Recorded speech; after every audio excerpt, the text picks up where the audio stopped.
And this would now take us to the question and answer. I recognize the presence of the Director of Corporate Affairs, Social Security, and my colleagues on the. I recognize the presence of the Director of Corporate Affairs, Social Security, and my colleagues on the around the table.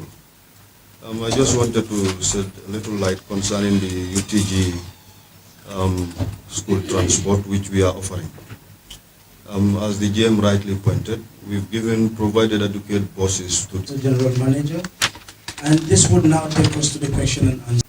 I recognize the presence of the Director of Corporate. As the GM rightly pointed, we've provided adequate buses to the students. And in consultation with the UTG Students Union, we have planned or strategized on how to operate and pick the students effectively. And we've been sticking to that. And apart from the first week and the second week, we haven't had any major issues.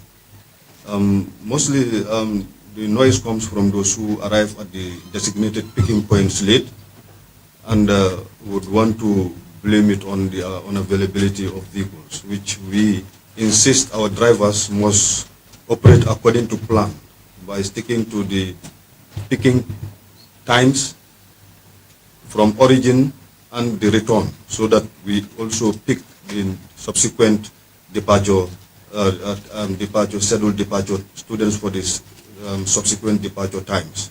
We pick them from 6:30, and then the drivers have to come back. We pick them again at 9:30. The drivers have to come back. We pick them again at 12 and at 3. So if any student doesn't come to the picking points on time and happen to miss the bus, they should not blame it on GTS not having provided them with adequate vehicles. So we want to take this opportunity to urge the students to understand that we operate according to time.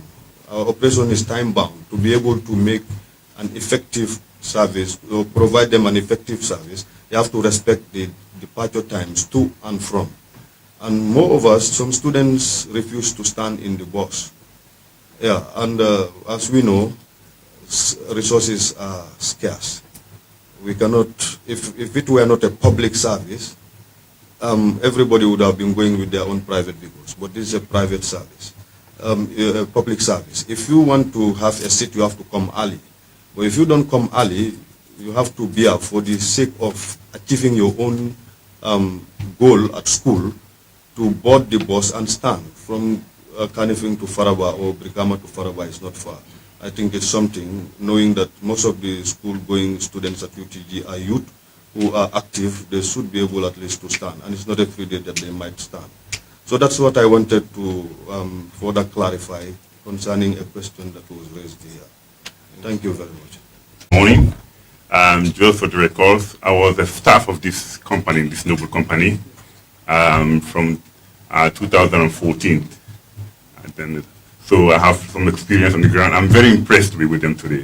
It really brings back old memories. Basically, before going forward, I just want to highlight a bit on the thermal card. This is a very unique system, and it will really revolutionize the way we do our ticketing within the country. And as we all aware, GTS is the leader in terms of the road transportation in the Gambia, both in terms of expertise, infrastructural-wise, in terms of capacity as well. GTS is because it's now a household name. There's no way you can go in the Gambia and mention GTS and no one will say, which company is that?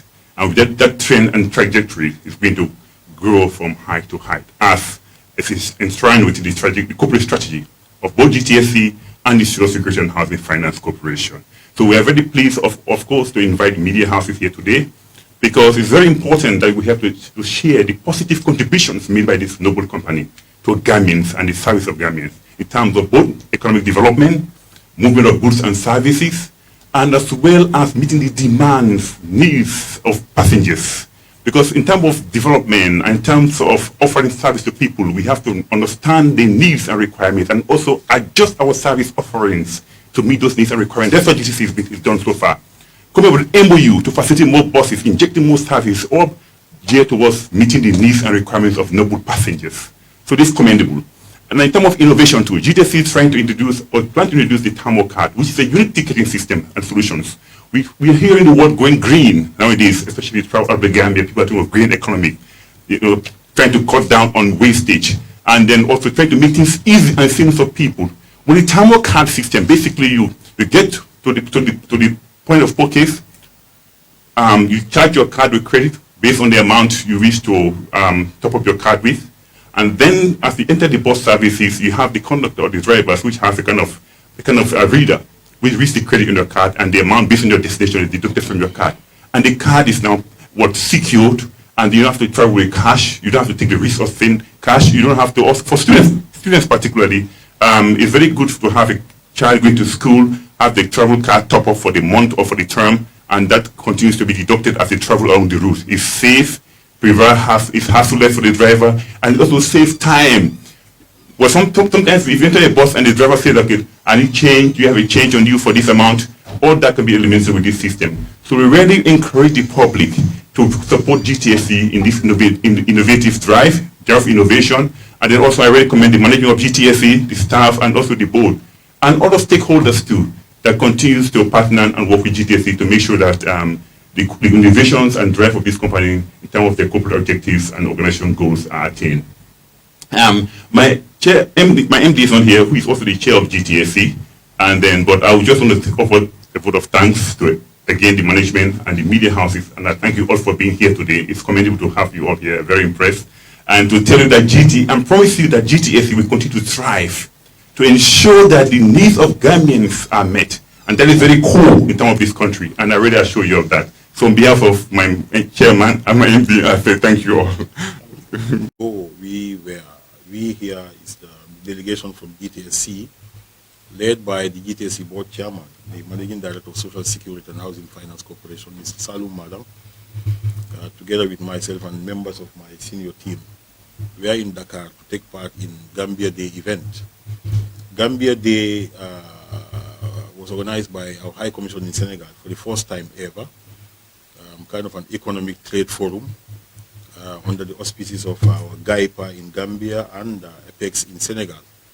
So that's the counterpart in Senegal. At this forum, GTSC scored a major milestone when we signed a memorandum of understanding with our counterparts in Senegal, Dakar Demdik. By the way, these are the two biggest transport companies in these two countries. GTSC is the largest operator in Gambia, and Dakar Demdik is the largest operator in Senegal. So the MOU that we signed will lead to an expansion of our services along the Banjul-Dakar corridor, where we will double our service coverage on that corridor. Currently, I'm sure everybody knows that GTSC is doing 2 buses per day per direction. But with the MOU signed, it will lead to 4 buses per day per direction. That is 4 buses from Banjul daily and 4 buses from Dakar daily at different times. This is as a result of our response to the high demand for our service on that corridor. At the moment, if you want to go to Dakar or come from Dakar, if you don't book at least 2-3 days before your planned departure date, most likely than not, you cannot get a seat. But with this expansion, you are assured of at least availability of seat just a few hours before your departure. So that is a very pleasant information, and we saw it as a major achievement for GTSC and by extension for Gambia and Senegambia. And of course, these have several benefits. It's going to boost trade linkage, social, cultural linkage between the two countries. And the MOU also has a lot of other benefits in it, where the two companies will be in position to exchange tech expertise in terms of story tours and so on, and even spare part exchanges, and so many other things. If you know Gambia and Senegal, they said what? 1 people, 2 different nations. So where companies collaborate is going to just deepen the relationship between them. But also we have, due to the expansion of the fleet, the acquisition has led us to innovate our services. We are planning to revolutionize our travel by further modernizing it and also going digital, more digital. I am happy to inform the media that very, very soon, inshallah, by end of November, we will launch what we call smart travel cards. Locally, we have named it the Tamo card. Tamo is Mandinka word meaning journey, Tuki. And it will be introduced, it's together with the software we are developing for ticketing solution. And with this smart card, it's going to be cashless handling. You will load your card with money, with funds, and anytime you want to travel from A to B, wherever, within Gambia and beyond, you will be using that card. Alongside the tickets that we'll be issuing for those who are not either keen on using the card or they just want to be disbursing cash to us. Once it is launched, you will encourage the passengers to aggressively patronize it. It has a lot of benefits in it. Number one, you, the traveler, will not risk losing your wallet. I've lost my wallet containing X amount of dollars. That will not take place at all if you use the card. And it's environmental friendly, and it's easy to use. It's easy to use. Also, although somebody will argue that if you don't have a literate population, how can you use it? We have a lot of Gambians, or a lot of people who live in the developed world, are not necessarily literate, but in those areas you are forced to use those smart cards. So it's a replica of what obtains in advanced countries like United Kingdom, US, and other countries. So as I said, we are happy to announce that it will be launched very soon. And whenever we set the fixed date, the media will be invited to give it the widespread coverage it deserves. This is a turnaround. It's going to be the first time ever in the Senegambia region. In fact, to go beyond that, in the two Guineas and Senegal and Gambia, and even Mauritania, for any transport operator to use it. So it's a major game changer. And I will want to further announce that let Gambians seize that opportunity anytime we roll it out. At least it's for innovation and it's for a lot of benefits in it. Alongside our expansion plans, we've also made some major achievements. I would say the Faraba campus movement. I'm sure everybody is aware that University of the Gambia has moved to its new campus, yet to be fully complete, but is almost there. It's being used now by its thousands of students. Thanks to the timely intervention of GTSC due to its expansion of fleet, GTSC stepped in at the appropriate time to sign a contract with Ministry of Higher Education to ensure that students moving from Greater Banjul area to the Faraba campus attend classes on time, without obstacles, conveniently, and safely. And as I say, this is a major achievement for Gambia in general, GTSC and the Ministry of Education in particular, where we have dedicated at least 20 new buses to the UTG campus service.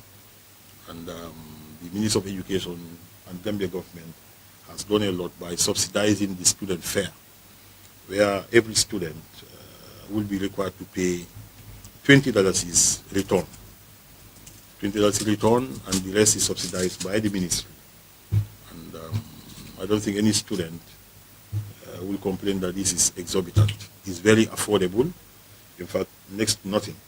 So I would encourage university-going students to take this as their own, pay that minimum fare of the $10 going, $10 coming to GTSC to sustain the service. And of course, we've got that strong promise that the Ministry of Education will fulfill their bit as we are fulfilling our bit. And as I said, the Faraba campus students, this is an announcement for you that please take this bus service as your own. Don't be unruly with our staff. They are there for you, for your convenient studies, so that you successfully complete your course.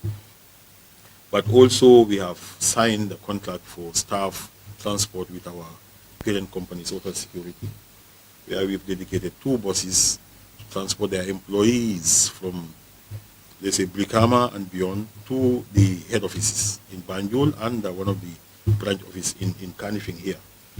And that is a trigger for other parastatals or major companies to patronize GTSC. This has a lot of benefits for employers, where you are assured of employee productivity and on time. No employee can complain that I could not reach work on time when the service is available to you. And I know that these are also subsidized by the employers. So I'm reaching out to employers through the media to patronize GTSC. We've done it for other companies before, and we look forward to reviving a similar service to them. But also we've entered into a contract with GIA, Gambia International Airlines, for provision of tarmac service. Here I mean passenger transfer from the aircraft to the terminal building. If you are a regular traveler through the airport, you will be seeing GTSC buses for such service. And it's there for the nation's pride, and it's working very, very well. So these are examples of close partnership between GTSC, the national operator, and certain companies that need our services, and we are there to provide that with pride and with dedication. Also, the future outlook, we are looking at approaching the government once again to provide civil service transport scheme. Last time, I think some 1 or 2 years ago, the president was going around certain public offices to announce that lateness to work will not be acceptable anymore. But of course, the challenge is that how do you assure that easy facilitation of travel, transport for your civil service? And the GTSC, as I said, we are announcing again that we are prepared to partner with the civil service authorities to provide that, to ensure that the economy stands to gain from our service. So this is an outreach through the media that GTSC are ready to knock at the doors of the government. We have done it before, we'll continue to do it until it comes to fruition. Before that, let me announce that even before the MOHAST contract, that's the UTG contract, we had signed a contract with Ministry of Basic and Secondary Education that had been on since inception of the company, and actually is a darling service that is an attraction for every parent. I will proudly announce that it has been a very safe costing venture for GTSC, Ministry of Education, and the parents. We are students up to today are required to pay only $5 per direction per student. Of course, it's 10 years now. Inflation has crept in. Cost of living has gone up. Cost of operations for GTSC has gone up. Fuel cost has gone up. So that's something that one has to bear in mind. But it's something that we are proud to offer as service to the Ministry of Education. But alongside, under the same arrangement, we are providing service to Gambia Organization for the Visually Impaired, GOVI, where as part of the package, we've dedicated 3 buses for GOVI. Of course, GOVI, these are students with challenged vision. And of course, the service dedicated to reach their homes seamlessly. If we are to allow those people to go through the public transport means, it's going to pose challenges to them. Also, this upcoming tournament, AFCON tournament in Abidjan, which is slated to take place in January 2024, we are currently engaging the stakeholders, GFF and others, to look into possibility of rolling out 1 or 2 buses for lovers of football, fans of football, to reach Abidjan without problems, especially for those who cannot afford air travel. We are doing our costing, but we envisage that the cost will not go above $300. It will not go above that. That is our plan, unless if major things happen. But at the moment, that is our plan. So this is an opportunity to announce our plan to do this. So anybody who is thinking of being present at Abidjan, bear in mind GTSC service. If you have the numbers, it will be rolled out. So I want to seize this opportunity to announce that to you. These are what we have to share with you. But to reiterate that GTSC is out to provide adequate, safe, reliable service to Gambians and beyond. Due to our fleet expansion, as I mentioned before, if you look at the rate of road crashes now, especially along the South Bank and North Banks, it has drastically reduced. When did we last hear major gele accidents happening, killing innocent souls? It's been several months now. And I can likely attribute the low rate of accidents to GTSC injection of new buses, where we have that heavy, high patronage from commuters across the country. Everybody wants to travel with GTSC service for obvious reasons. Safety is assured, affordability is assured, reliability is assured. So continue patronizing us for your own safety, and you can afford it. And once again, we say thanks to the Gambia government, and thanks to parent company, and thanks to the passengers, and thanks to everybody for the support. And let me say again that GTSC belongs to Social Security, which is a company or state corporation that manages the monies of all the formal employees in the Gambian economy. Every one of us in formal employment has your money with Social Security, waiting for retirement. It's those monies that are spent on GTSC by proxy to render that service. So this GTSC indirectly belongs to all of us. You patronize us, you pay your fare adequately, you are like protecting your own money. So it's your company, and feel free anytime you see anything that is not correct with what we do, bring it to our attention. We are a learning institution, cannot claim to be perfect. Thank you so much. Thank you so much. General.